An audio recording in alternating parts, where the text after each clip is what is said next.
저녁 아파트 커뮤니티 센터 수업이 끝나고 한 아이의 어머니가 아이를 데리러 오신다. 나에게 물어보신다.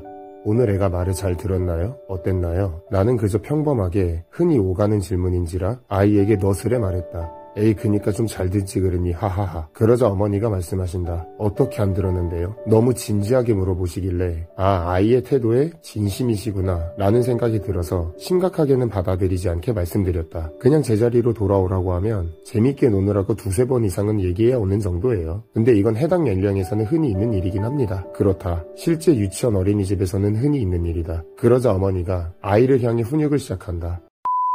그런데 그 고성과 수위가 너무 강했다. 아이는 더 놀고 싶다고 울고 있다. 어머니는 더 강하게 훈육을 하고 지도를 한다. 사실 훈육과 태도 교육은 반드시 필요하다. 현 세대 부모들이 과거 세대 부모들과 비교했을 때 확실히 못한다고 생각이 드는 것이 바로 훈육과 태도 교육이기는 하니까. 그래서 속된 말로 맘충, 진상부모 혹은 진상아이가 현대사회에 많이 생긴 것이 아닌가. 하지만 따끔한 훈육이 이런 훈육은 아니었다. 훈육의 포인트는 아이가 알아들어야 한다. 그리고 아이가 부모 훈육에 피드백을 직접 해주어야 한다. 그것이 훈육의 과정이다. 하지만 나는 엄격하게 말했다고 훈육을 했다고 하는 것은 그것은 훈육이 아니다. 우리가 다른 이와 대화할 때 나만 말했다고 해서 대화를 했다고 말하지 않는 것과 같다. 서로 말하고 듣고가 함께 이루어지는 것이 대화이다. 훈육도 마찬가지다. 하지만 듣기 거북할 정도로 강한 소리 크기와 톤이 부모 입에서 나오니 아이의 입에서 피드백이 나오겠는가? 그럴 리가 없다. 아이는 그저 내가 하고 싶은 걸 하겠다고 함께 소리를 지를 뿐이다. 사실 나는 그날 이후 이 아이의 부모에게 아이의 잘못됨을 이야기하지 않는다. 수업 시간 안에서 본인이 훈육을 하고 본인이 변화를 시키려고 한다. 물론 워낙 말썽꾸러기인지라 쉽지는 않지만 그럼에도 어머님께는 항상 말한다. 어머님 처음 때보다 너무 좋아졌습니다. 사실 처음 때와 별 차이는 없다. 집안에서의 변화가 없이 교육자만 한다고 해서 아이의 태도가 달라지겠는가. 하지만 그래도 이렇게 얘기한다. 숨겨주고 있다. 부모님께 넌지시 말씀을 드려봤다. 너무 강한 어투로 말하면 아이가 반항한다. 하지만 부모님은 말씀하신다. 그렇지 않으면 아이가 들어먹질 않는데요. 평행선에 달리는 대화에